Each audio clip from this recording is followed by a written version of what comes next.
Molly Collier knelt on the splintered wooden floor of her mountain cabin, counting the 3 matches left in the box. She counted them again, slower this time, as if willing a fourth to appear. But nothing changed. Nothing ever changed up here. The insulin vial on the kitchen counter was empty. The next dose was due in 6 hours. The pharmacy in town wanted $340. She had $18 to her name. Her breath came out in white clouds. The temperature inside the cabin had dropped to 41 degrees. Outside, the Alaskan blizzard screamed like something alive, something that wanted in. The kind of storm that buried cars, snapped power lines, and made the mountain roads impossible to navigate. The kind of storm that killed people. Molly pulled her father's old coat tighter around her shoulders. It still smelled faintly of him, even 3 years after the accident. 3 years since the logging truck lost its brakes. 3 years since she'd become her 16-year-old brother Danny's only family, his only hope. She stared at the wood stove. Empty. The woodshed was 40 feet from the front door, buried under 4 feet of fresh snow. She'd have to dig her way there in the morning, if she made it to morning. Her phone buzzed. A text from Danny, sleeping in the only heated room upstairs. "Molly, I don't feel good. Dizzy." Panic flashed through her chest. His blood sugar was dropping. She checked the time. 11:47 p.m. The storm had knocked out the main road hours ago. No ambulance could reach them. No one was coming. She had 3 matches. 1 meal of canned soup left in the cupboard. And $18 that wouldn't save anyone. The wind howled louder, rattling the windows like fists demanding entry. Molly closed her eyes and did something she hadn't done in months. She prayed. Not to God exactly. She'd stopped believing in miracles the day her parents died. But she prayed to whoever might be listening. To the universe. To chance. "Please. Just give me a way to keep him alive. I'll do anything." Then came the sound. Not wind. Not a branch breaking under snow. A heavy wet thud against her front door. The impact of something solid. Something that shouldn't be there. Molly froze, her heart hammering against her ribs. The sound came again. A dragging, scraping noise like deadweight sliding across wood. Every instinct told her not to move. This far up the mountain, visitors didn't just appear. Especially not at midnight in the worst blizzard in 20 years. Bears sometimes clawed at the walls when they were desperate. Wolves circled when they caught the scent of livestock. But there was no livestock. Just her, Danny, and a cat that refused to leave the warm spot by the stove. The scraping stopped. Silence filled the cabin, heavier than the storm outside. Molly stood slowly, the floorboards creaking under her weight. She'd lived in fear for 3 years. Fear of losing Danny. Fear of failing him. Fear of ending up like her parents, gone in an instant with no warning, no goodbyes. She'd let that fear keep her hidden up here. Away from the world, away from hope. But whatever was on the other side of that door wasn't going away. She grabbed the fire poker from beside the stove, her only weapon. Her hand shook as she approached the door. Through the frost-covered window, she could see nothing but swirling white chaos. She counted to 3. On 3, she unlocked the deadbolt and yanked the door open. The wind punched her backward, howling into the cabin like a starving animal. Snow blasted across the threshold, covering the floor in seconds. And there, collapsed half on the porch and half inside, was a man. Not a bear. Not a wolf. A man in a black suit so expensive it looked wrong against the rough timber and ice. His dark hair was matted with blood and snow. His face was pale as death itself, lips blue, eyes closed. One hand was pressed against his side where crimson soaked through the fabric, spreading like a dark flower. A bullet wound. Molly's breath caught in her throat. Every rational thought in her mind screamed the same word. Danger. Blood. Expensive suit. Bullet hole. Storm. Midnight. This wasn't a lost hiker. This wasn't someone who'd slipped on ice. This was violence. The kind of violence she'd fled the city to escape. The kind that followed people who lived in shadows. She should close the door. Lock it. Pretend she never saw him. Whatever he was running from, whatever he'd done, it wasn't her problem. She had Danny to think about. She had 3 matches and no room for someone else's war. But then she saw his chest rise. Barely. A shallow, desperate breath. He was still alive. Molly had been a waitress at the Mountain Diner for 2 years. Before that, she'd worked night shifts at a truck stop outside Anchorage.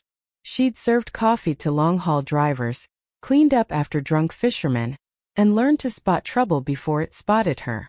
She knew how to survive by staying invisible by avoiding risk. But she'd also watched her mother die on a hospital gurney while nurses rushed around, doing everything they could to save her. She'd held her father's hand as the machines beeped their final countdown. She knew what it looked like when someone was about to slip away. And she'd been trained once. Before she dropped out of community college to take care of Danny, she'd completed 1 semester of an EMT program. She remembered the basics. Pressure on wounds, check for breathing, keep them warm.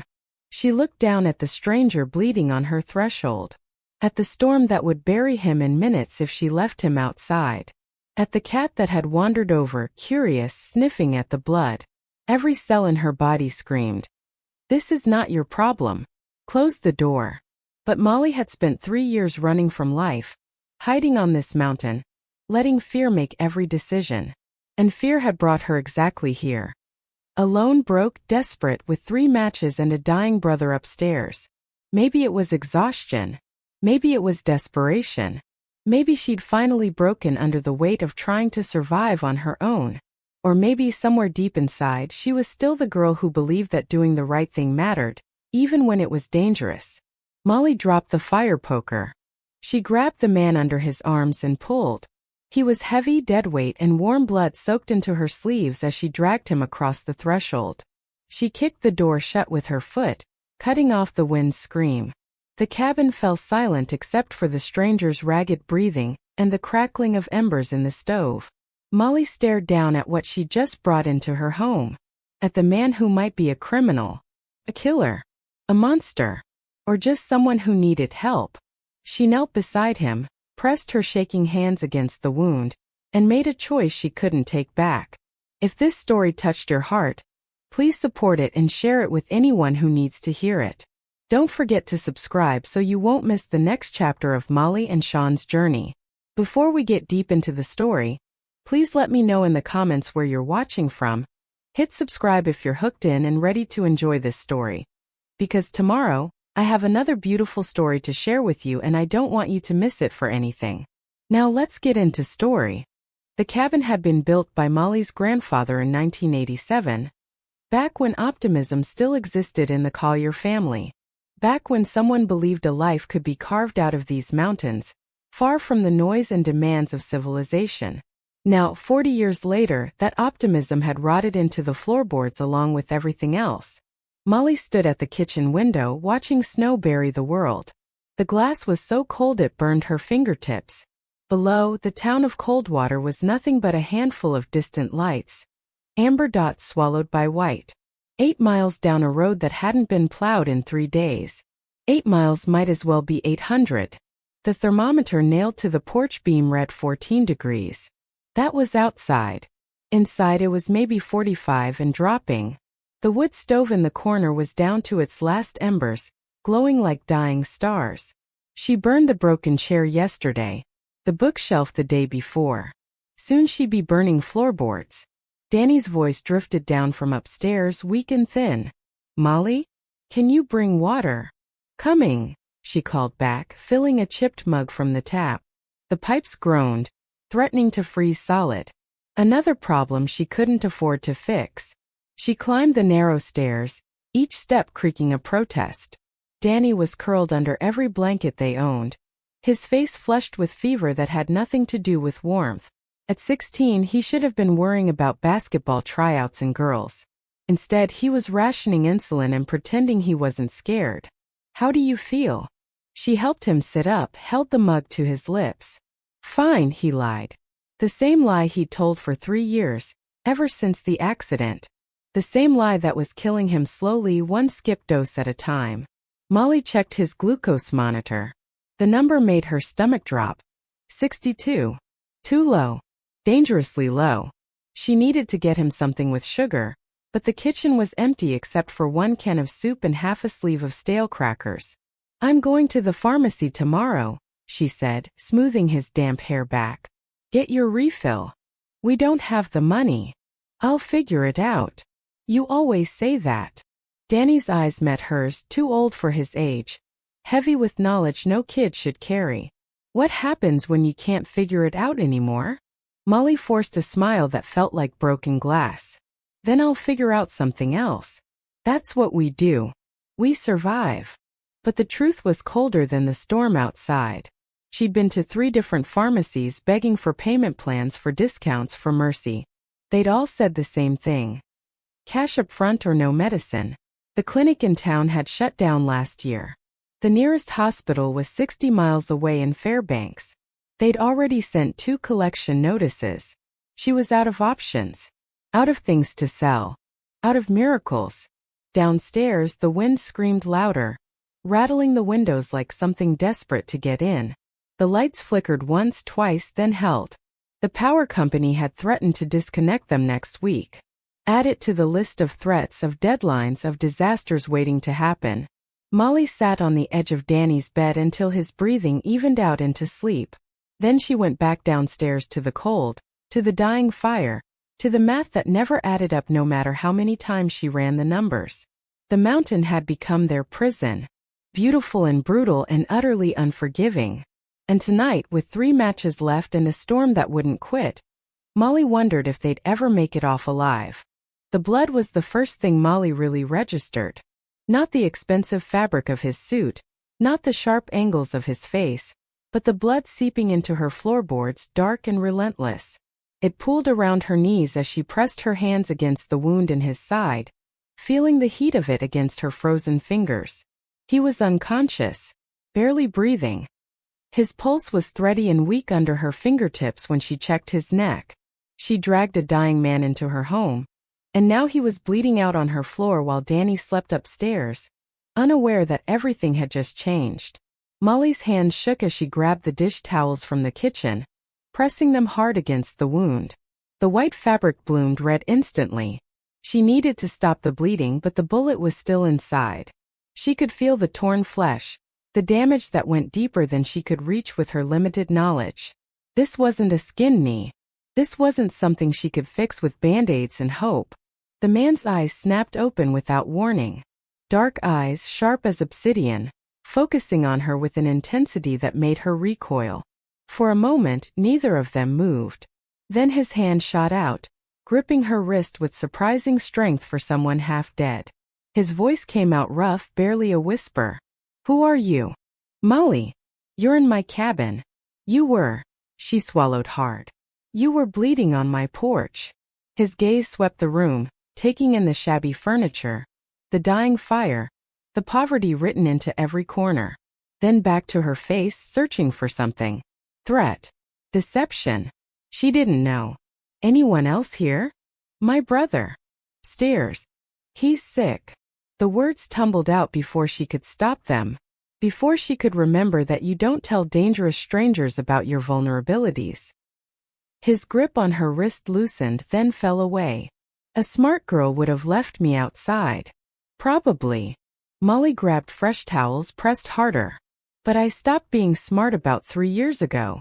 Something that might have been a smile flickered across his face, then vanished under a wave of pain. His eyes closed again, his breathing shallow. She couldn't tell if he was passing out or dying. The rational part of her brain was screaming. This man had been shot. Someone had tried to kill him, which meant someone might come looking to finish the job.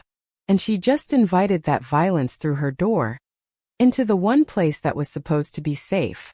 She thought about her mother, who'd taught her to see the good in people. Her father, who'd helped every stranded driver on the mountain road, no matter the hour. They'd raised her to believe that kindness mattered, that helping someone in need was never the wrong choice. But they'd also died because a truck driver ignored his brake maintenance, because someone else's negligence had stolen them away. Good people died all the time for stupid, meaningless reasons. Molly looked at the stranger on her floor, at the blood that kept coming despite her pressure, At the expensive watch on his wrist that probably cost more than her entire cabin. At the cold, dangerous beauty of his face. She could let him die. Drag him back outside, let the snow cover him, pretend this never happened. Or she could try. The woman she used to be, the one with dreams and college courses and a future, would have called 911 and let professionals handle it. But that woman had died on the same day as her parents. The woman kneeling here now understood that sometimes there was no one else coming. No rescue. No miracle. Just you and your choices and the consequences that followed. Molly took a breath and made hers. "All right," she whispered to the unconscious man. "Let's see if I remember anything from that EMT course." The fever came on fast, turning Sean's skin hot enough to scald. Molly had managed to clean the wound with vodka she'd been saving for emergencies, though she'd never imagined an emergency quite like this. The bullet had gone through, thank God, exiting just below his ribs. She'd packed the wounds with clean cloth torn from her own bedsheets, wrapped him tight and prayed infection wouldn't set in. But prayer hadn't stopped the fever. By dawn he was delirious, thrashing on the floor where she'd laid him by the stove. She'd burned the last chair to keep the fire going, to keep him warm, to give him a fighting chance. Danny had come downstairs once, taken one look at the stranger, and asked the only question that mattered. "Is he going to die?" "Not if I can help it," Molly had said, though she had no idea if that was true. Now it was hour 36. She'd been awake for all of them, replacing bloodied bandages, pressing cool rags to his forehead, forcing water between his cracked lips when he was lucid enough to swallow. Her hands were stained rust red. Her back ached from kneeling on the hard floor. But she couldn't stop. In his delirium he spoke. Fragments of sentences in a voice rough as gravel. Names she didn't recognize. Dimitri betrayed. And Iron Cross. Once he gripped her hand so hard it hurt and said, "Don't trust them. Don't trust anyone." "I won't," she'd whispered, because it seemed like he needed to hear it. But mostly he was quiet. And in those quiet moments, when the fever loosened its grip just enough, his eyes would open and find her. Really see her. Not with the sharp suspicion from before, but with something else. Confusion, maybe. Wonder. Why? He rasped during one of those moments, his voice barely audible over the crackling fire. "Why what? Why are you doing this?" His dark eyes searched her face like he was trying to solve an impossible equation. "You don't know me." Molly wrung out the cloth in the bowl of melted snow, watched the pink water swirl. "You needed help. People like you." He paused, struggling with the words through the fever's haze. "People like you don't exist where I come from. Maybe you've been in the wrong places." Something crossed his face then. Pain that had nothing to do with the bullet wound. He looked at her like she was something holy he'd forgotten existed. Like she was a ghost of a world he'd lost access to long ago. "You should have left me outside," he said, but this time it sounded different. Not like a warning. Like regret. Probably. Molly placed the cool cloth on his forehead, gentle despite her exhaustion. "But then who would I be?" His eyes closed, but not before she saw something shift in them. Recognition. Understanding.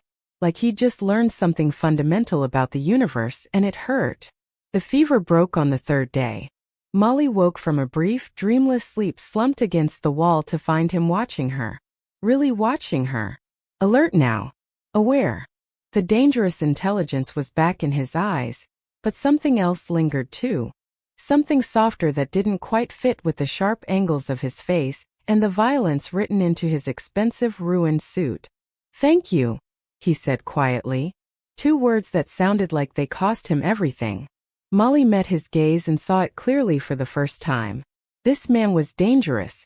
Whatever world he came from, it was built on blood and power and the kind of choices that destroyed souls. But right now, in this moment, he was just a man who'd been saved by someone who had no reason to save him. And neither of them would ever be the same.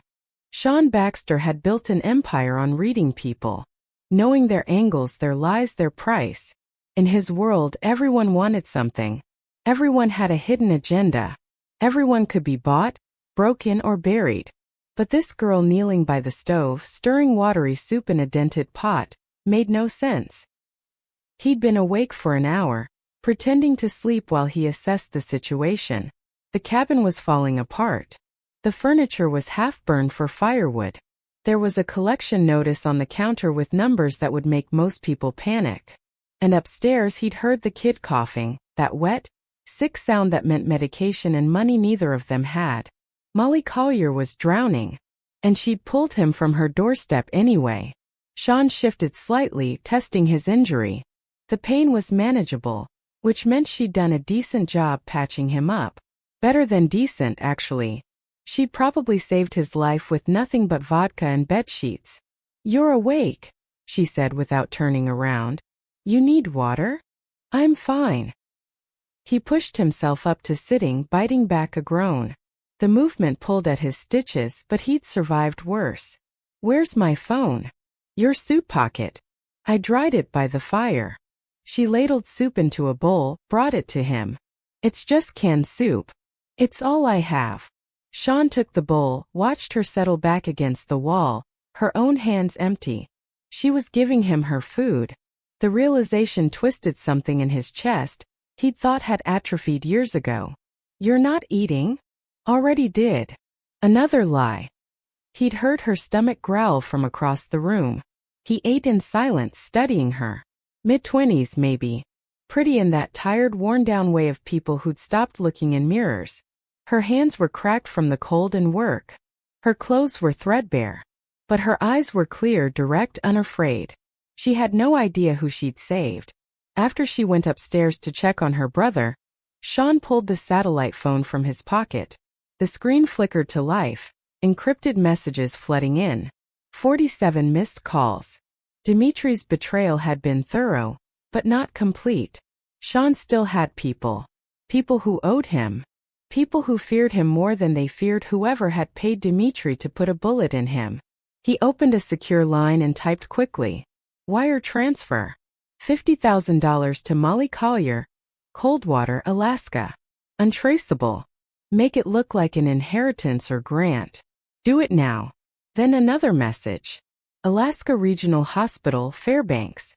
Kid named Danny Collier. Insulin. Whatever he needs. Full year supply. Anonymous donation. Medical bills cleared. His fingers hovered over the screen. He could do more. Should do more. But too much at once would raise questions she'd ask, and he wasn't ready to answer them. Not yet. The phone buzzed. Confirmed. Anything else, boss? Sean looked around the cabin. At the burned furniture. The dying fire. The poverty that had somehow produced the only person in 1,000 miles who treated him like a human being instead of a king or a target. Send a contractor. Heating system repair, wood delivery. Make it look like a community program. She doesn't know it's me. Understood. He powered down the phone and slipped it back into his pocket, just as Molly's footsteps creaked on the stairs. She appeared in the doorway, exhaustion carved into every line of her face. Danny's asleep, she said. How's the pain? Manageable. She nodded, settling back into her spot against the wall. The silence stretched between them, comfortable in a way Sean hadn't experienced in years. No negotiations. No angles. Just two people existing in the same cold room. You should sleep, he said quietly. I'll be fine. You sure? Yeah. He held her gaze. I'm sure. She closed her eyes, trusting him with a vulnerability he didn't deserve. Within minutes, her breathing evened out. Sean watched her sleep and wondered what it said about him that the first genuine kindness he'd received in 20 years had come from a woman who had nothing left to give. He'd repay this debt. Every cent, every favor, every resource he had. But first, he'd let her rest. The call came 3 days after Sean started walking without help. Molly was scrubbing blood from the floorboards when her phone rang, an unknown number flashing across the cracked screen. Miss Collier. The voice was professional, female, apologetic. This is Janet from Coldwater Community Bank. I'm calling about your account. Molly's stomach dropped. Another overdraft fee. Another problem she couldn't solve. I know it's overdrawn. I just need until. No, Miss Collier. There's been a deposit. A substantial one. The scrub brush fell from Molly's hand. What? $50,000. It came through this morning. The memo says it's from the Northern Relief Foundation, some kind of community hardship grant. I just wanted to verify it wasn't fraudulent before. 50,000? The number didn't make sense. Numbers that big didn't exist in her world. Yes, ma'am. It's legitimate. I checked twice. Molly ended the call, her hands shaking. She looked across the room where Sean sat by the window, reading one of her father's old books, his face carefully neutral. Too neutral. Everything okay? He asked without looking up. The bank just called. Good news, I hope. She watched him turn the page, his movements deliberate and controlled. He'd been here 6 days. 6 days of recovering in her cabin, saying little, revealing nothing. She knew his name only because he'd murmured it during the fever.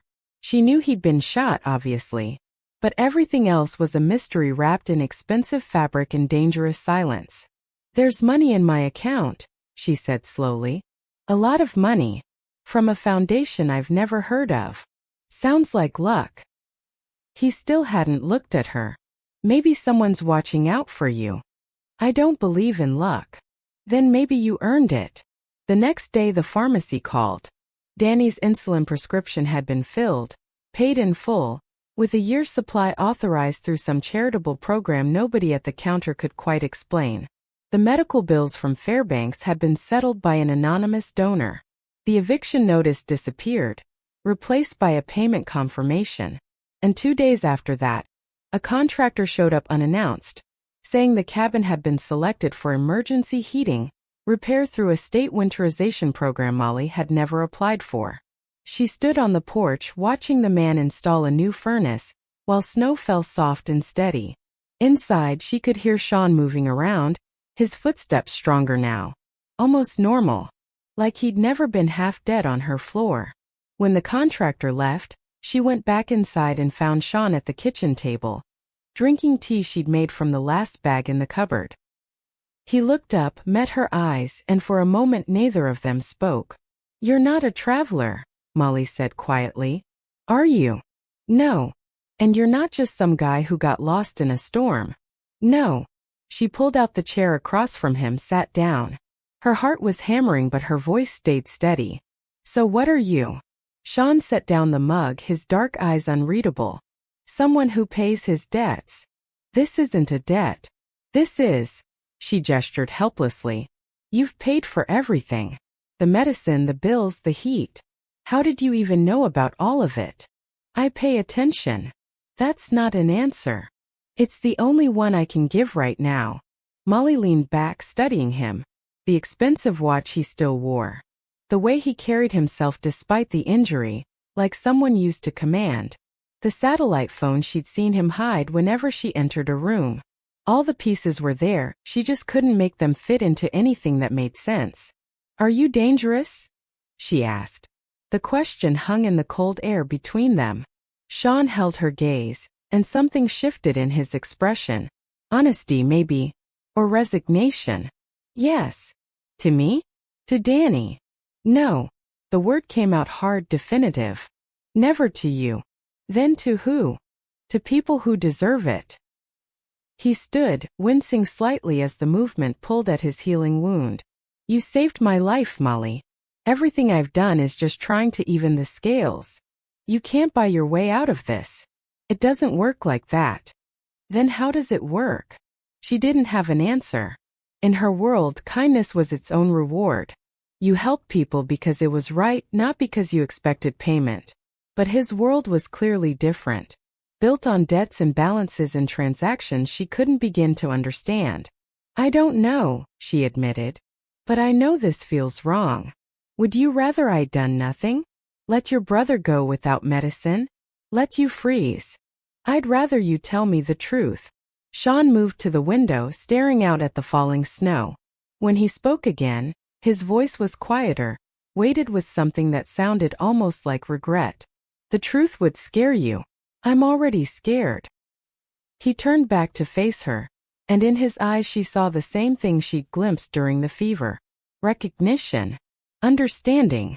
The knowledge that something between them had changed, and there was no going back. Then maybe, he said softly, that means you're smart after all. The trouble started at Murphy's General Store on a Tuesday afternoon. Molly had driven down the mountain for supplies, and Sean had insisted on coming despite her protests. He was healed enough to move without pain, strong enough to be restless, and she'd learned that arguing with him was like arguing with a glacier. She should have known better. Should have seen the pickup truck in the parking lot and recognized it. Should have remembered that Jake Morrison and his cousin Tyler had been drinking at the bar since noon, the way they did every Tuesday when their unemployment checks cleared. But she'd been distracted, making a mental list of groceries she could finally afford. And she didn't notice them until Jake's hand clamped down on her arm in the canned goods aisle. Well, look who it is. His breath reeked of whiskey. Molly Collier. Heard you came into some money. She pulled her arm back, but his grip tightened. Let go, Jake. Funny thing about that money. It's really funny. Because I've been working my ass off for years and ain't nobody giving me handouts. Tyler appeared behind him, blocking the aisle. Makes a man wonder what you had to do to earn it. The implication hung in the air. Ugly and deliberate. Molly felt her face flush with anger and humiliation. She'd grown up with these men. I went to school with them. And they'd always been like this. Turning their own failures into someone else's fault. I didn't ask for your opinion, Jake. Now let go. Or what? He stepped closer, crowding her against the shelf. You gonna call the sheriff? He's an hour away, sweetheart. Lots can happen in an hour. Sean's voice cut through the tension like a blade. She asked you to let go. He'd materialized behind Tyler so silently that both men jumped. Jake's hand dropped from Molly's arm as he turned to size up the stranger. Sean stood relaxed, hands in his pockets, but something in his stillness made the air feel dangerous. This ain't your business, Jake said, puffing up his chest. She's my business. Sean's tone was conversational, almost bored. So I'll say it once more. Walk away. Tyler laughed, the sound forced and ugly. You hear this guy? I think he's tough. He moved toward Sean, his hand reaching out to shove him. What happened next took less than 3 seconds. Sean caught Tyler's wrist mid-motion, twisted, and dropped him to his knees with a control that was surgical in its precision. No wasted movement. No hesitation. Just brutal, efficient violence that came from muscle memory carved by years of practice. Tyler's cry of pain was cut short when Sean's other hand locked around his throat. Not choking but promising. Don't, Sean said quietly. The word carried more threat than any scream. Jake reached for something at his belt. A knife, maybe. He never got there. Sean released Tyler and crossed the distance in a single fluid step, catching Jake's hand and twisting it backward until the knife clattered to the floor. Then Sean's fist connected with Jake's solar plexus, a precise strike that folded him like paper. Both men were on the ground in under 5 seconds. Sean stood over them, breathing normally, not even winded. And in that moment Molly saw it clearly. The cold calculation in his eyes. The predatory grace. The absolute certainty of someone who'd done this 100 times before. This wasn't self-defense. This was domination. If I ever see you near her again, Sean said, his voice dropping to something that made Molly's skin prickle, I'll make sure you disappear in these mountains and nobody will ever find what's left. He meant it. God help her, she knew he meant it. The drive back to the cabin was silent. Molly gripped the steering wheel too hard, her knuckles white. Sean stared out the window at the passing trees, his profile carved from stone. When they finally pulled up to the cabin, she cut the engine but didn't move. The question she'd been avoiding for days sat heavy in her chest, demanding to be asked. Who are you? Her voice came out steadier than she felt. Really? Sean turned to look at her, and in his eyes she saw resignation. The mask had fallen and there was no putting it back. You should turn on the news tonight. Why? Because you'll see my face. He opened the door, cold air rushing in. And then you'll understand why I can't stay. That night, She and Danny sat on the couch while the evening news played. The anchor's voice was grave as a photograph filled the screen. A man in an expensive suit at some gala event, surrounded by people who looked powerful and dangerous. The man was Sean. Federal authorities continue their search for Sean Baxter, the anchor said, head of the notorious Iron Cross Syndicate, after he disappeared following an apparent assassination attempt 2 weeks ago. Baxter, known as the Devil of the North, is wanted for questioning in connection with multiple criminal enterprises spanning 3 states. Molly's breath caught. Danny grabbed her hand. The news continued, listing charges and crimes and connections to violence she couldn't fully comprehend. But all she could focus on was the photograph. The same dark eyes. The same sharp features. The same man who'd thanked her for watery soup and fixed her heater and looked at her brother like Danny's life mattered. When she finally turned off the TV, Sean was standing in the doorway. He'd been there the whole time, watching her watch his life unravel on screen. "Now you know," he said quietly. "I'm the monster everyone's looking for. And I brought that monster to your door." The text came at 4:17 a.m., the satellite phone vibrating against the nightstand where Sean had left it. Molly heard him move downstairs, heard the low murmur of his voice speaking in clipped sentences. She'd barely slept since the news broadcast 2 days ago, her mind churning with impossible questions that had no good answers. When she came down 20 minutes later, Sean was methodically packing his few belongings into a black duffel bag she'd never seen before. His movements were efficient, practiced, the movements of someone who'd fled before. "They're here," he said without looking up. 3 men. They arrived in Coldwater last night, asking questions at the bar. "Showing my picture." Molly's blood turned cold. "How do you know?" "I have people watching." He zipped the bag closed, finally meeting her eyes. "I'm leaving before sunrise. If I'm gone, they have no reason to look up this mountain. And if they already know you're here? They don't.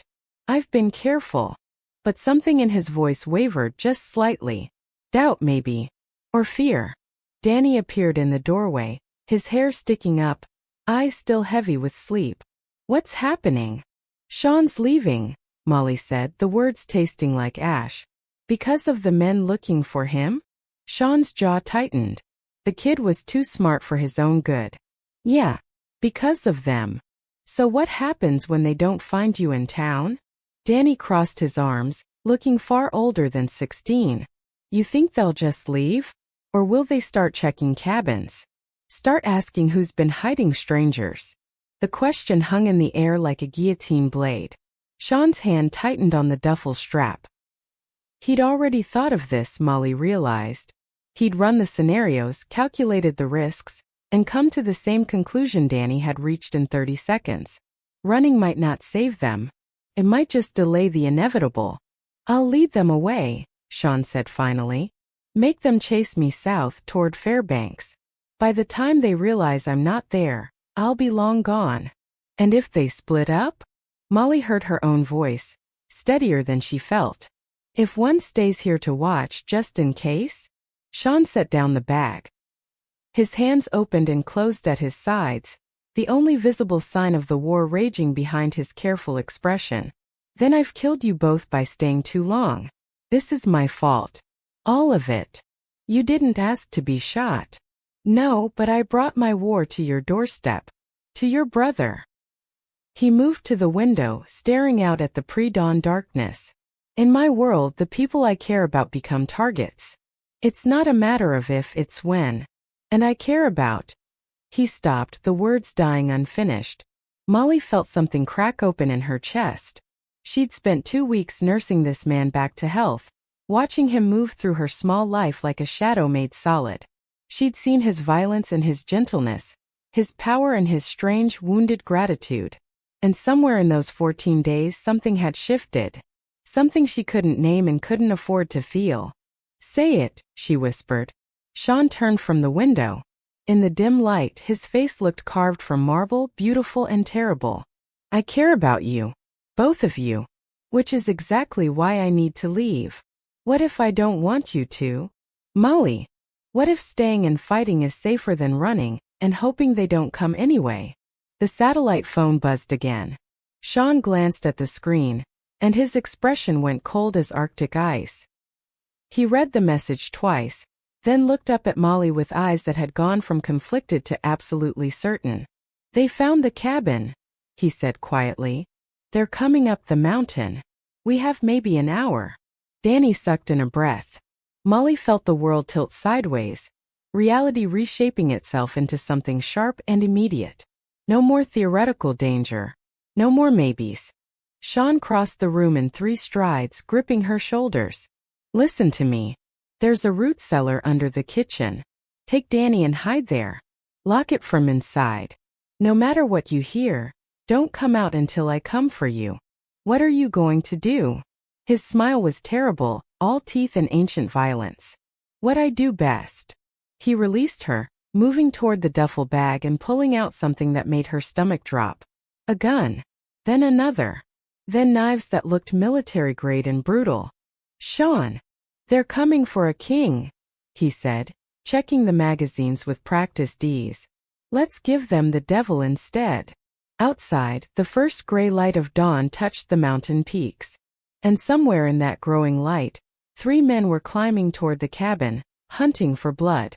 The wolves had arrived, and Sean Baxter was done running. The first bullet shattered the kitchen window at 5:43 a.m., spraying glass across the floor where Molly had been standing 30 seconds earlier. Sean had pulled her down, his body covering hers as 3 more shots punched through the walls, splintering wood and sending the cat streaking upstairs in terror. "Danny!" Molly screamed, but Sean's hand clamped over her mouth. "He's in the cellar. He's safe." Sean's voice was calm, terrifyingly calm, the voice of someone who'd done this before. "Stay down. Move when I move." Outside, the blizzard that had rolled in overnight howled like something alive, visibility reduced to 10 feet of swirling white chaos. The assassins had used it as cover, approaching in the storm's fury, and now they had the cabin surrounded. Sean low-crawled to the window, risking a glance. 3 positions. 1 at the tree lean north, 2 flanking east and west. "They're trying to pin us inside, burn us out or starve us. How long can we hold?" "As long as we need to." He pressed a smaller gun into her hand, a compact pistol that felt foreign and heavy. "You remember what I taught you yesterday?"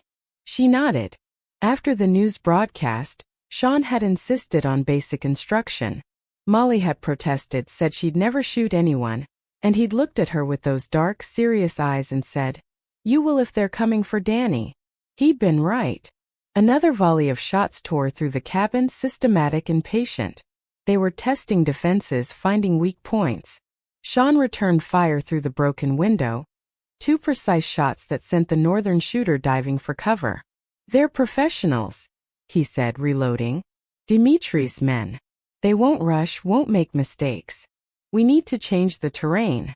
"What does that mean?" "It means we go outside." Molly stared at him. "That's insane. The blizzard's to our advantage. They can't see either. But you know this mountain. You know every tree, every rock, every place to hide." His hand gripped her shoulder. "I'm good at killing, Molly. But you're good at surviving. We need both." She thought of Danny below them, huddled in the dark cellar, trusting them to keep him safe. Thought of her parents who'd taught her these mountains, every trail and hollow. Thought of the woman she'd been 3 weeks ago, too afraid to even try. "The ravine," she said suddenly. 50 yards west. It's hidden by the ridge. If we can lead them there, they'll bottleneck." Sean's smile was sharp as broken glass. "Perfect." They moved fast, Sean covering their exit as Molly burst through the back door into the blinding storm. The cold hit like a physical blow, stealing her breath. Snow lashed her face, the wind so strong it nearly knocked her sideways. But she'd been born in this cold. It was part of her. Behind them, shouts erupted as the assassins realized their targets were mobile. Muzzle flashes lit the white darkness, bullets singing past too close. Sean returned fire, his movements fluid and deadly, buying them seconds. Molly ran, her boots finding purchase in the deep snow through muscle memory alone. She could hear Sean behind her, hear the assassins crashing through drifts in pursuit. The ravine was close, just ahead. A 15-foot drop hidden by overgrown brush and snow. Here. She dove left, rolling behind a fallen log. Sean joined her, breathing hard, his dark coat now white with snow. The first assassin appeared through the storm like a ghost, rifle raised. He never saw the ravine. His scream cut off abruptly as he plunged over the edge, the sound of impact dull and final. The second assassin was smarter, stopping at the tree-line. But stopping made him a target. Sean's shot took him in the shoulder, spinning him backward into the snow. He didn't get up. The third assassin, the leader, approached carefully.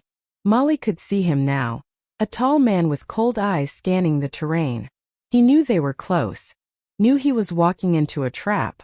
But he came anyway, confident in his skill, his experience, his certainty that he was the apex predator. He was wrong. Sean rose from cover like vengeance made flesh, closing the distance in seconds. The fight was brutal and efficient, two professionals who knew exactly how to kill.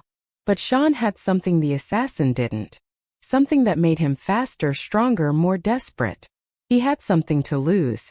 The assassin went down hard, Sean's knee on his chest, gun pressed to his temple. "Who sent you after you found out I was alive?" The man laughed, blood on his teeth.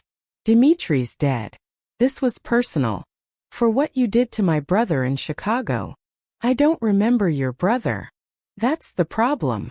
Sean's finger tightened on the trigger, and Molly looked away. The shot echoed across the mountain, swallowed quickly by the storm. When she looked back, Sean was standing, snow covering him like a shroud. He walked to her, pulled her up, held her so tight she could barely breathe. "It's over," he said into her hair. "It's over." They made their way back to the cabin, two figures in white trudging through the blizzard. Inside, Danny emerged from the cellar, pale but alive, throwing himself into Molly's arms. The cabin was destroyed, windows shattered, walls pocked with bullet holes, but they were alive. All three of them. Alive. Sean stood apart, watching them, the devil settling back into his bones. But Molly reached out, grabbed his hand, pulled him into their embrace. He resisted for only a moment before surrendering, his arms wrapping around them both. Outside, the blizzard raged, but inside they were warm.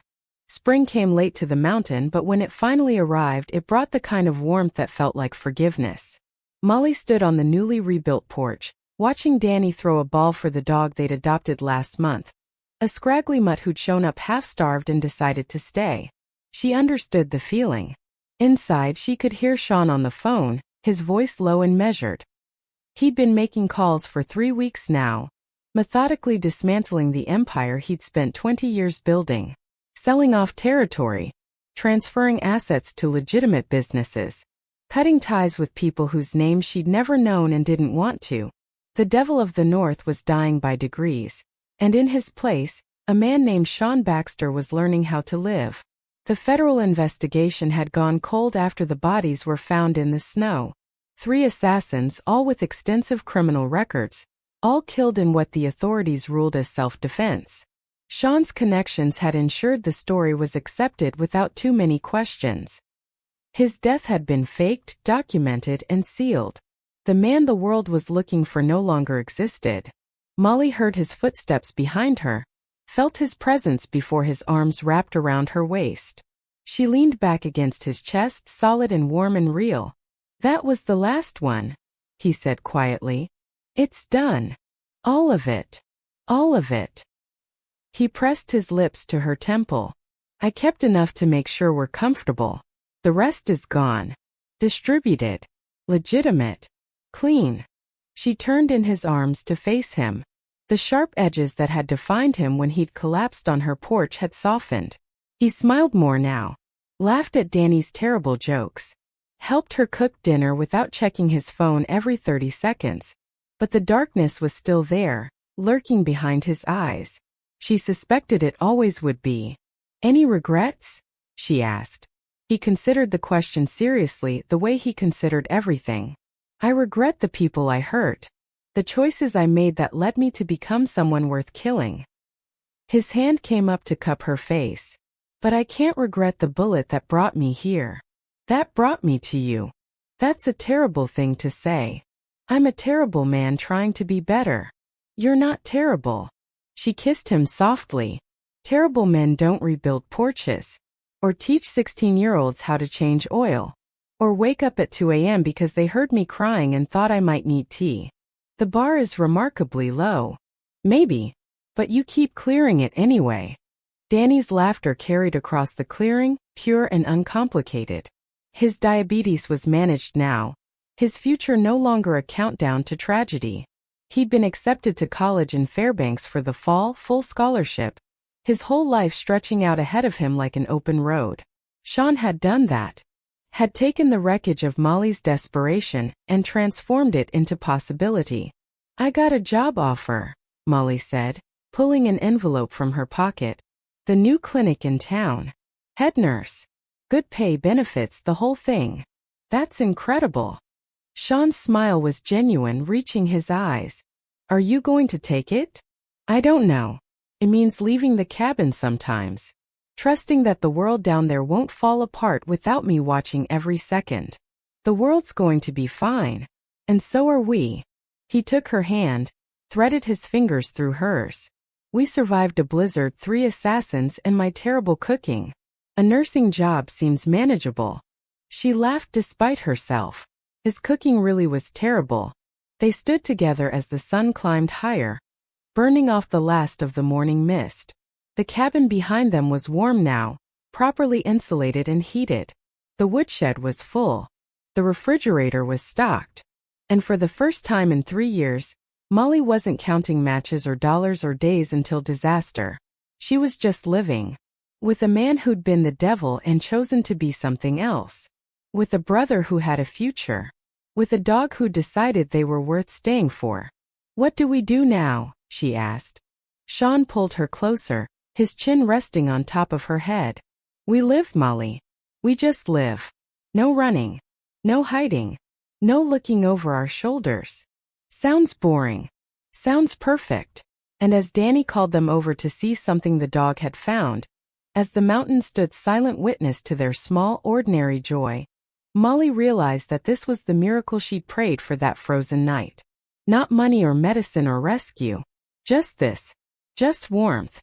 Just safety. Just love that had grown in the coldest soil and somehow bloomed anyway. The snow would come again when winter returned. But they'd be ready. Together. Finally warm. Finally safe. Finally home. Thank you for watching this story to the end. If you enjoyed this story, you will surely love the next one. It's as crazier and more intriguing as can ever imagine. So do check it out. Click on the image showing on your screen right now to watch the next one.